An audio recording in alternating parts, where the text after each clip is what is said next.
Hello and a very warm welcome to episode 69 and the final episode of a glorious season about all things Hastings football. I'm your host Chris Laverick, and on today's show we've got Asher Grindle, the Hollington manager.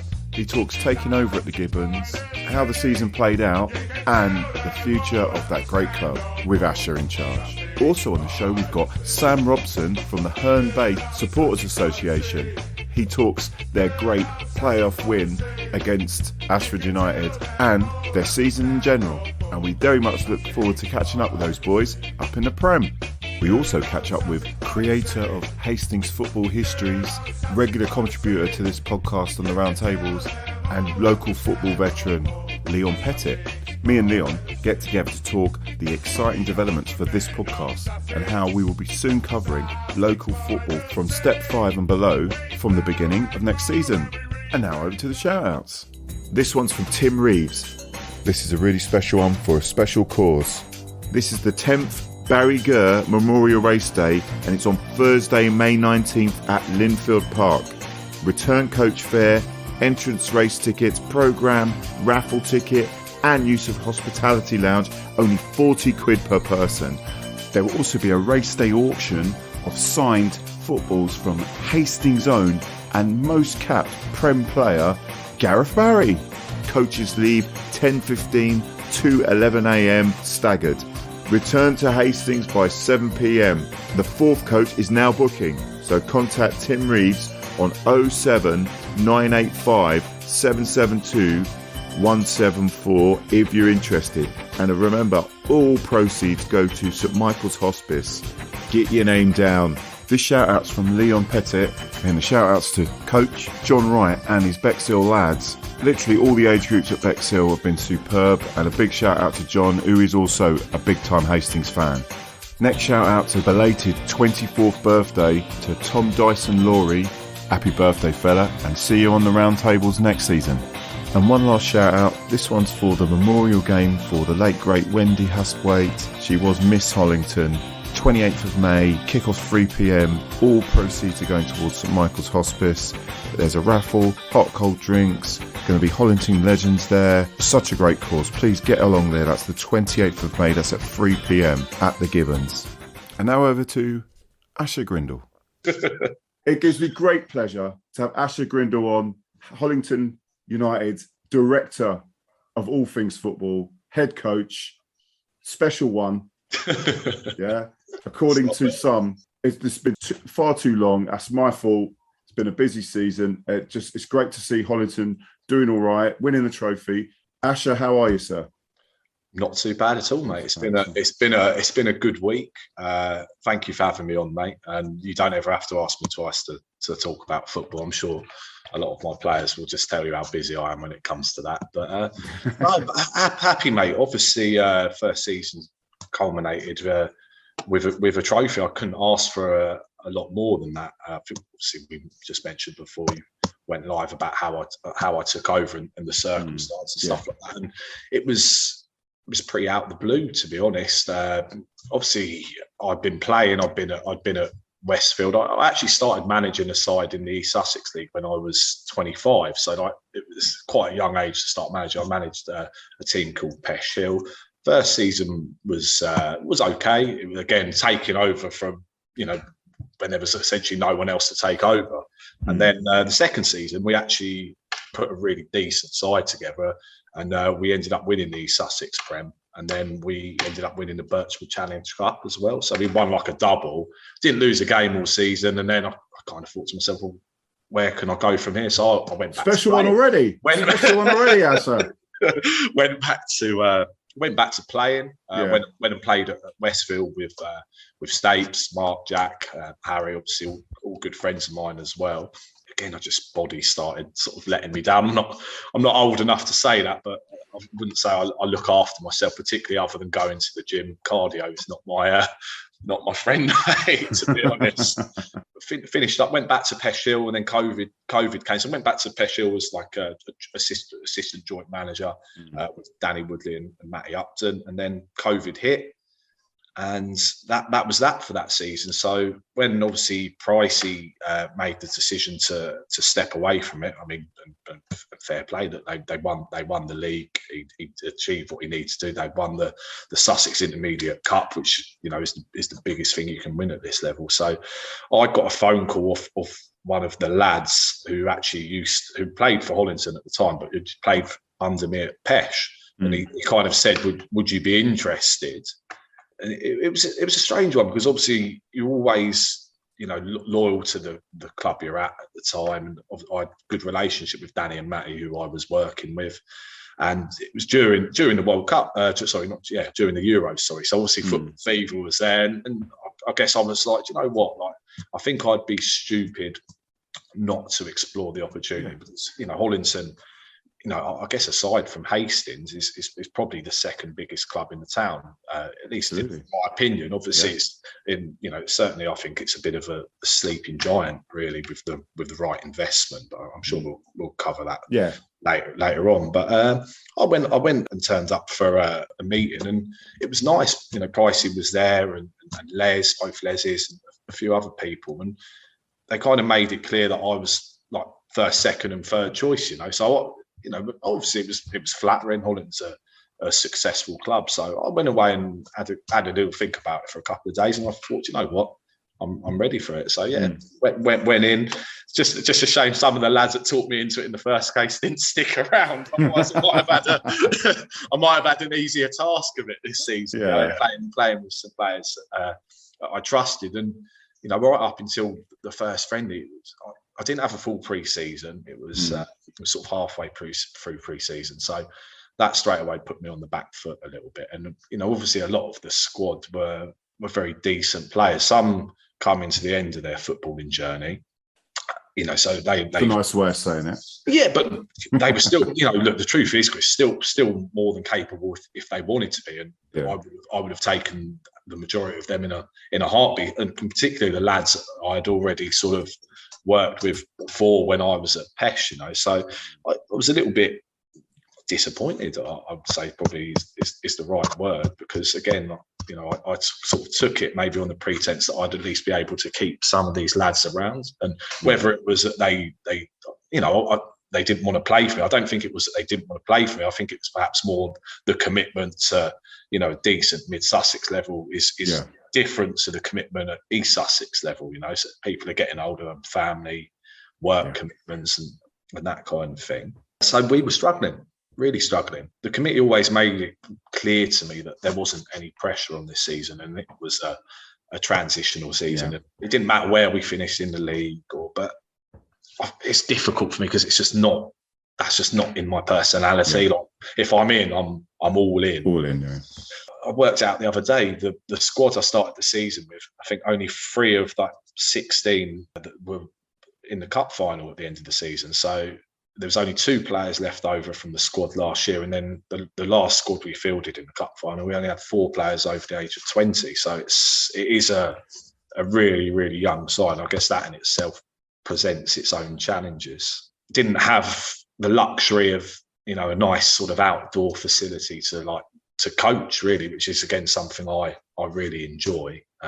Teams like Ringmer in our league have got that lovely brand new facility, and I think it puts them at advantage, without any sort of finance or anything like that. It's just having a facility like that will attract better players, and I hope in the years to come, the local council will sort of see the potential that Hastings has as a hotbed for football, not least for Hastings, the biggest club in the town, but for everyone.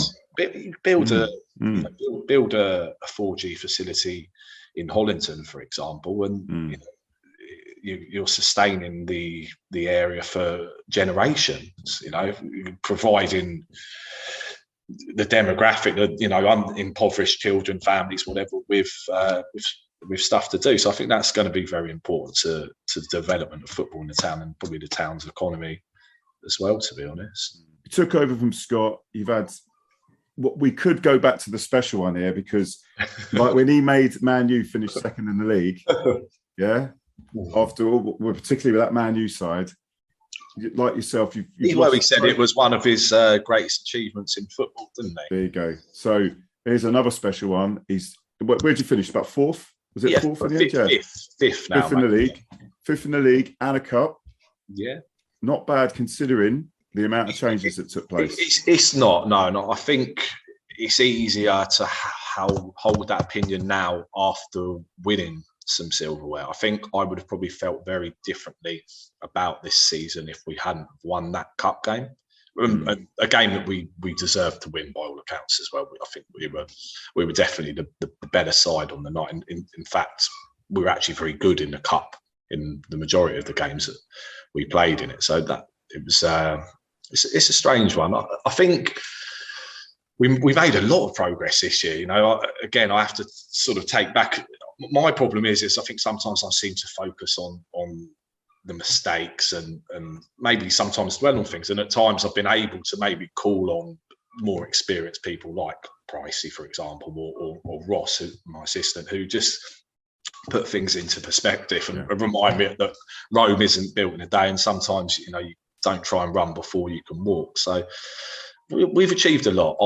I thoroughly enjoyed it. It was definitely the most challenging season I've had as a manager. And I think I put something on Facebook the other day when I said when I reflect on it, I hold it in quite high regard in terms of my achievements as a player and as a manager. It isn't the most, isn't the greatest cup in the world, but in terms of where we started to where we finished, and with the age group of the players that I've got, I think we should be proud. And they're a good group of lads. They've got excellent discipline. A lot of them sort of live and breathe football, very different to how I was as a player.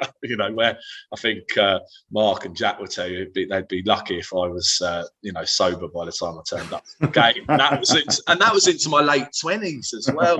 So maybe I was just built that way. Things have changed. I think even since I was a young player, the difference between myself at 18 and some of these lads at 18 is huge. I mean, I felt like a man at 18, and with all the win in the world, I just don't think that some of these lads are quite like that. So you have to manage them very differently to how I was managed. For example, when I was playing at Hastings, I was playing for Hastings Reds, that had Keith Miles and Mark Stapes as the management team there. It was if you weren't at it, you were being told you weren't at it. Whereas if I was to maybe interact with some of the lads in that way, I just think it would just destroy their confidence. So it's about finding the balance between getting your point across, but encouraging them to be the best they can be. And it's when they do stupid things, things that you would expect some players to have learned a lot younger, not when they're 18, 19. Yeah. It's been frustrating but rewarding, and it is, like I say, it's a really, really good group. And the aim for me now is to keep as many of them together as possible, and then just add where I can. Experience, I think, is going to be absolutely vital. And it's nice. Me and Ross can obviously impart as much wisdom as we can, but without having the right players in the side and on the pitch, it's you can't lead the side from the sideline. You need 2, 3, 4 experienced lads that played a good level in there to really help us push on. I've just seen today that obviously John, the Sidley manager, has stepped away from it. So I'm not really sure what's going on there. That whether that presents an opportunity maybe for us. Because obviously, how many of them players were playing there for John, or I feel like that's going to shake up the demographic quite substantially. Ringmer, Southwick, 2 strong sides in our division. Both got I'm sure they probably both applied for promotion. I would expect Ringmer not to be in the league next year, and probably Southwick as well, because they're playing at Whitehawk. So real good opportunity if we get the right characters in. And I think for me, that's the most important thing, character. You can be, I've been that young lad in a side full of more experienced players, and they've actually knocked my confidence, And managers can do that as well. And I'm aware of that. I guess I'm not at 32. I'm probably not that far detached from being that young lad. I think that's one of the benefits of, I guess, of starting out managing young. I'm still kind of a bridge between the youngsters and, maybe, old members of the committee and stuff, sort of halfway in between. So yeah, I want people that are there for the right reasons, not finance, because we don't pay players at Orlington. There's been, I'm sure there are clubs in our league that have paid people. The obvious ones are obviously the more successful ones, but I don't want to create that culture where some people are on this and the club haven't got the money to be doing that. And if we did have money, we would be hopefully looking to invest it in facilities and looking to progress. And that's the long-term aim. I want to manage this club into the county league. Obviously, it's going to take or need some kind of investment in facility. And, I'm hoping that some things are in the woodwork. I don't want to sort of jinx anything and go into too much. but that's it. I understand. Don't you worry. It's hard to get excited because it ain't decided look what's happened at Hastings. Yeah. 100%. Everyone in, not just Hastings United fans, but people in the town should be excited about that kind of project. It's just, I again just think of it from like an economic standpoint.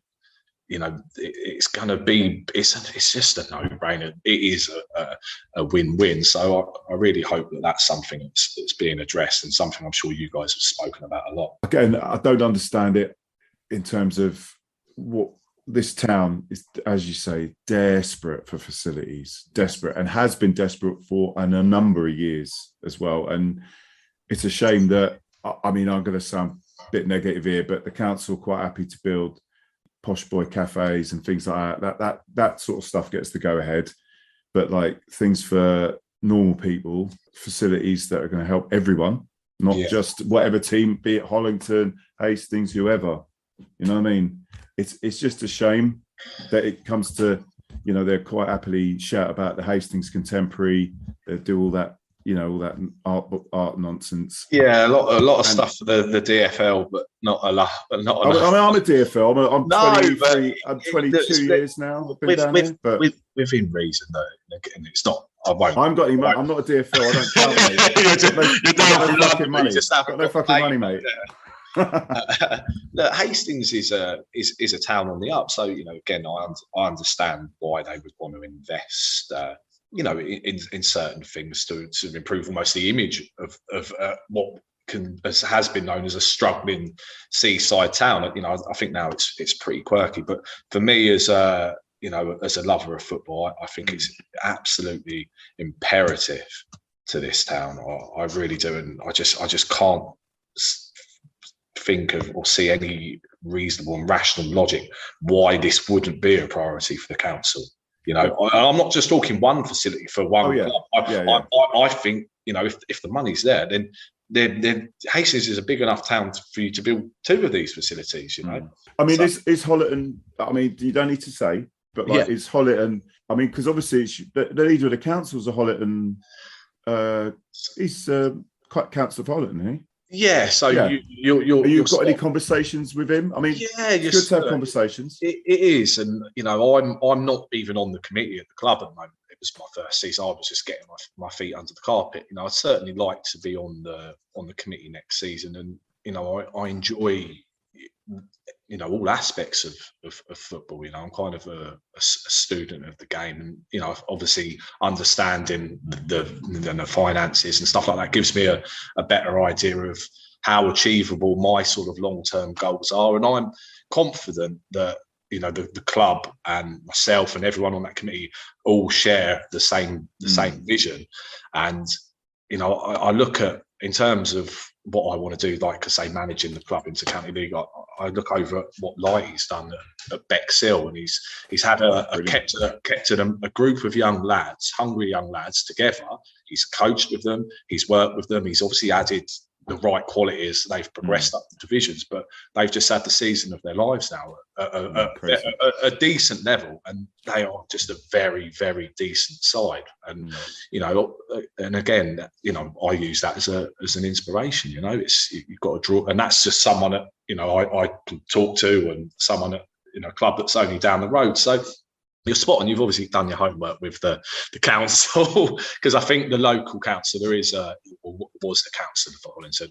It sounds like he's football mad. So I think there's been like a. Well, let's see how football mad he is, Asher. Let's see. This is it, and I get it isn't one man's decision, and I guess we all have to remember that. I'm sure there's plenty of people on that council that want to make things happen. But I would love, for the Gibbons to be turned into a real community hub, because Hollington United community. It's lovely. It's lovely there as well. And community is always going to be at the heart of teams like that who represent an area of the town. So if there was to be a 4G on there, I think it would be fantastic. And obviously, for my personal ambition, it would allow me to fulfil them with this club, which is what I want to do. There is a long-term plan. I've sat in a committee meeting, and I'm hoping that there's investment there. Certainly, people are willing to look into it, and even just exploring the idea is progress. I've got my own idea. It's not quite as grand. I want a minibus for away games next season and stuff like that. But that can be secured, with sponsorship and stuff like that. So, I'm happy that they're going to kind of let me spread my wings and at least explore the things I put to it. It doesn't just get shut down. And I think having a good relationship with the committee and chairman, et cetera, is very important for any manager. And I don't, despite you having your own ideas, I don't think you should look to go above and beyond the people that have been involved with the club for such a long time. I don't have any right to after coming in for a year. The club's been going since the late 1800s. Who am I to talk? I'm just a flash in the pan as things stand. But I would like I would like to make a mark, long term. That's good. Well, it's good. I mean, obviously, from an outsider looking in, the Gibbons, lovely little ground. Went there pre-season before the Hastings season started. It's always lovely there. Good little crowd. It's a real shame that there's that glass ceiling at the moment that you can't go up those leagues. And it would be great if that could be unlocked. With a little bit of investment. Oh, mate, 100%. Because the more successful football teams in the town, the better for everyone. Yeah. And there's the players out there. There is the players out there. There's a thriving. It's thriving. And you've touched on it, haven't you? There is the pool of talent is there, 100%. I was just looking. I think James Hull posted a tweet just now about the season he's had. That's that under 23 side there. I'm not sure what these lads are planning to do, but if there was other sides in the town that were playing slightly higher level, then you can dip into that pool of talent, even if it is just on a low basis. You ain't going to nick all our players, though. No, but these lads, Oh, James Hull's a top player. I mean, he wears white Crocs. That's wear white Crocs, mate. I mean, look, top player. We're talking Hastings first team level in his instance, but there's lads out there that maybe aren't quite at James's level who need to be playing men's football, and who might go to a county league side, a county prem side, but then they'll play 10, 15 minutes here and there. And as much as it's nice to say that you're playing at that level, are you really playing at that level? Are you really learning at that level? And I've managed to take a couple of lads this year from that kind of environment where they were maybe travelling in squads and playing for 10, 15 minutes. And I've kind of given them a platform to play 90 minutes, and they're improving. And yes, the level isn't quite the same, but I guarantee in a season's time, after playing 90 minutes each week in the men's game, because these are young lads, we're talking 18, 19, 20-year-olds. The physicality is under 23s too. So, yes, the quality might not be the same, but the physicality certainly is. And actually, sometimes, you drop down a few leagues low, and things get a little bit more rough. Yeah, they're not as fit and they're not as technical, but trial by long ball, long throws, constantly having to win your headers, your 50-50s. So these lads are growing up in that sense as well, and I think it's been important for their football education. So I hope that, not necessarily that Hastings United, but just managers in general, remember that actually sometimes these young lads need to get their hands dirty. They need to, take a few kicks and just to toughen them up. Because, like I say, the mentality from what I've seen firsthand is just not the same between a group of 18, 19-year-old lads 15 years ago and a group of young lads now, because they are used to academy football, 23s football, where it's very progressive, don't get me wrong. And, there's, in terms of training, technique and that sort of thing, it's needed. But I think you need to find a balance. So I want to be a progressive coach, but of course it's very difficult to be progressive and build out from the back on a cow field. Whereas if I did have a Ringmer facility or something like that, and this applies to every single player or in every club in the town. If we really want to improve the standard of football as a whole, we need a facility to do that, community facilities to do that. So hopefully he might listen. Yeah. Leader of council. Come on, he's Hollington as well. Yeah, spot on. One thing I must mention is you've got the Wendy 28th of May, isn't it? Yes. I mean, do you want to promote that a bit? I was going to do something for the podcast. Yeah, I mean, it's going to be a great day. Obviously, she was a very powerful woman. I had the pleasure of meeting her a few times, and I remember once when I was at Peshhill, I had to go around her house to pay for someone to transfer from Hollington to Peshhill at the time. She put the absolute fear of God up there. So, but she was Mrs. Hollington, and look, it's days like that make the club special, because you can pull on people past and present, everyone that's got a fond memory, everyone that's played, everyone that's been associated for the club. And obviously, whenever you're doing anything for charity, it's a good cause. Say no more than that, really. We want to raise as much money as possible, get as many people up there as possible. St Michael's Hospice, isn't it? That's the one, mate. So that's 28th of May at the Gibbons for Wendy. That's the memorial trophy, isn't it? So be there or be square, everyone. So in terms of sides, you've got. Is it going to be a Hollington A versus Hollington B? I'm sure there's going to be a legend side. So I haven't actually had a chance to really speak Dicko? too much. Any chance of Dicko? Well, after last year, I think his little cameo towards the end of the season he counts as a Hollington legend, being a mid-Sussex League winner, doesn't he? So he does. Yeah, look, I'm really hoping that some good quality people want to be involved. We had a great event that all the All guys put on recently for Jason Callow down at the Polegrove as well. And the local football community is very, very powerful at the moment. It's very, very, very strong. And what Hastings have done, they've been able to tap into that as well and seen these increases in attendances. And Hollington already do a lot of great work. We work closely with Doms, which is such a well-respected and sort of nationwide, nationally renowned charity now. So I'm pretty proud of what we're doing already. I see the hard work that everyone puts in with the youth teams as well. And Jordan, who plays for me, has taken on a youth side this year and stuff like that. It just creates those roots from a young age with the club. And, and again, we touched on the facility, but if we did have that, then of course you can create more youth teams and you can get more people involved with the club. Asher Grindle, it's an absolute pleasure to catch up with you. Thank you very much, Chris, mate. I mean, I've already said it to you before, but the podcast from next season is going to be covering local football. So it'll be every week local football. So I will, from time to time, ask if you can send a little report in and we'll have it. There'll be a lot more swearing, I'm sure. Yeah, I don't mind that. Yeah, no, it's great, and it's great that you're doing good stuff with Hollington. Take care. See you next season. I'll catch you on Twitter. Yeah, spot on, Chris. All right, have a good one. No, take care. Yeah, cheers. Yeah, thanks, mate. And now over to Leon Pettit. Yeah, right, it gives me great pleasure to speak to the Lounge Lizard, the Goat Sledge legend that is Leon Pettit. Leon is going to be joining me in doing a weekly non-league roundup of all the local sides from Step 5. So we're looking at Bexhill, the very successful Bexhill United, all the way down to the East Sussex Prem, sides like St Leonard's Social, Rockanore. And what it was, we thought we'd just go through this quickly because a lot of people actually wouldn't know about a lot of our local sides, and it is a thriving. Sussex football in general is thriving, and what I wanted to do was, and Leon, because he's the expert, the Icklesham legend that he is. Don't you laugh, mate?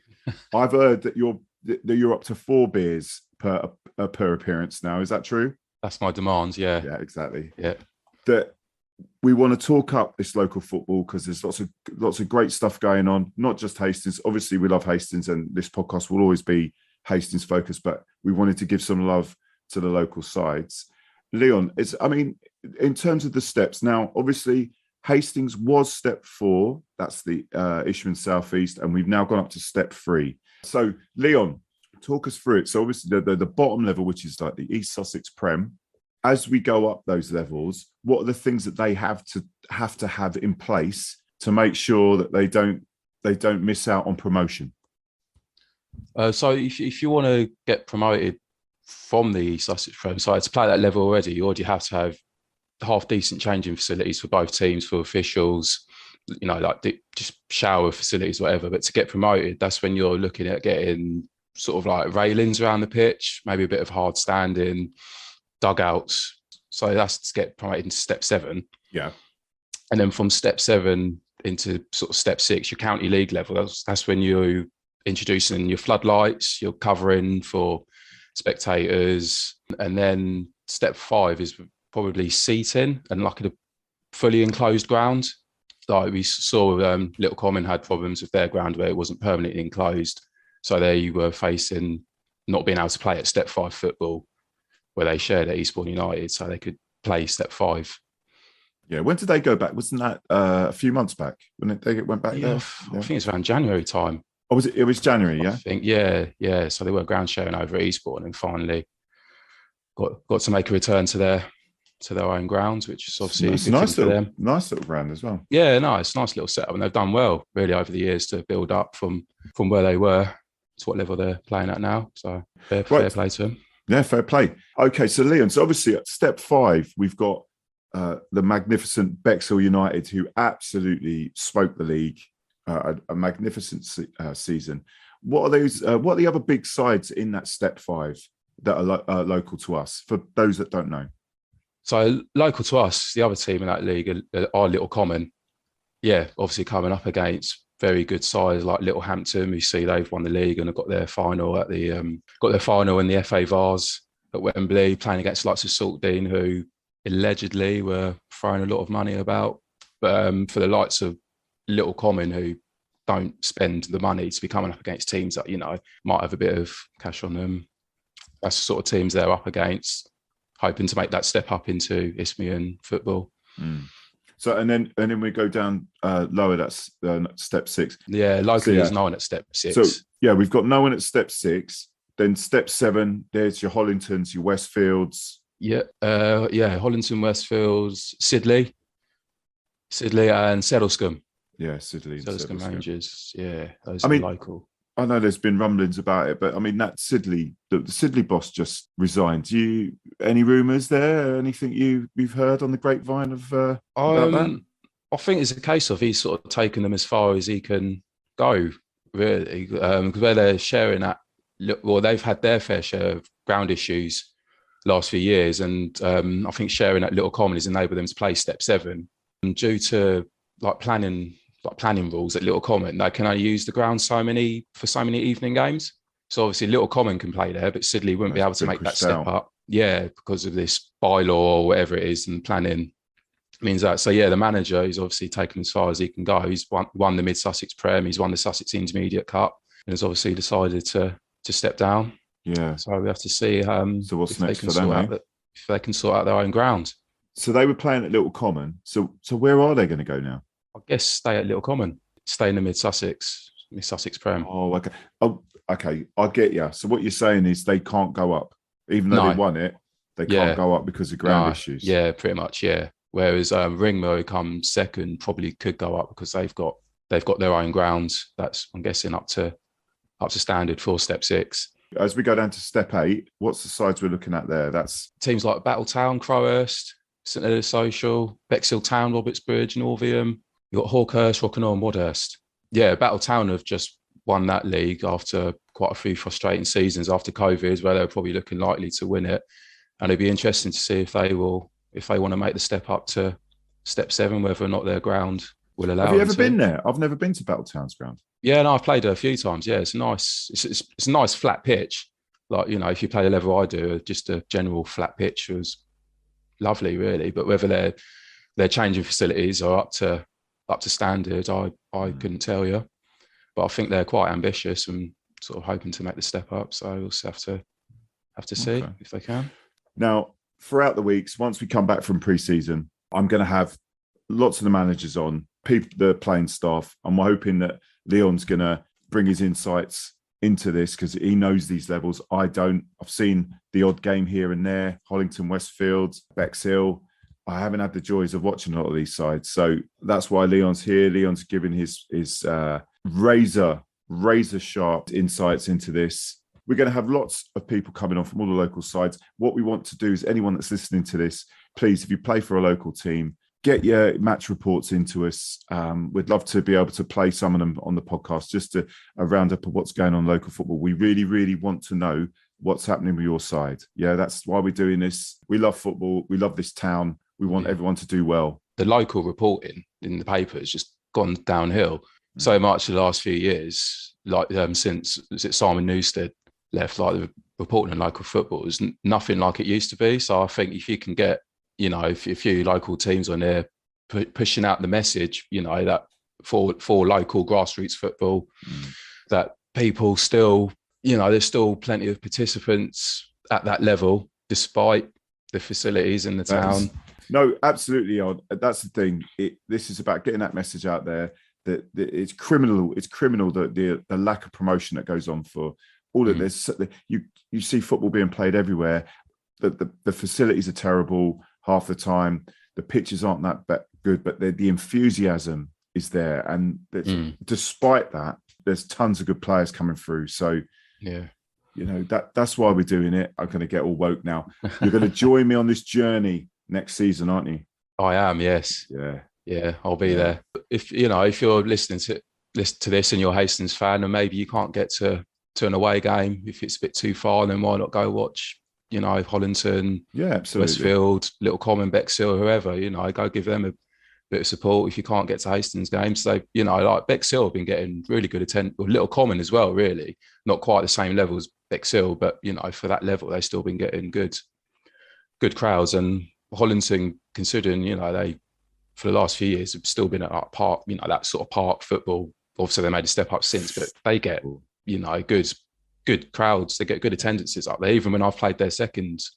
Don't knock Hollington, mate. I tell no, I was careful there. Yeah, see the look of my eye there. Asher will be on you, mate. Yeah, you know, if you can't get to a Hastings game, then give your more local teams a bit of support. Yeah, absolutely. Football fix. Yeah, we all love. We're all Hastings family, and that goes wider than Hastings United. We're a football family, Hastings family. Exactly. You know, we want all our clubs to be doing well, because if they all do well, everyone does well, and then it knocks on for me, selfish me. It can then knock on to some of these players going up to Hastings United, because we're going places as well. And well, especially, you know, if you've got Hastings sort of spearheading, you know, local football. Obviously, we've had a fantastic last few years. Sort of touching on getting the facilities up to scratch. If, you know, Hastings are up there, the peak of local football with good, decent facilities, and even the lads that don't necessarily make that level of football, they're going to filter down the levels to, you know, to local. So the local teams are going to benefit as well. I mean, if I was back at college, I'm not saying I'd ever would have played Hastings level, but like to do that sort of full-time football and education thing, I would have loved to have done that.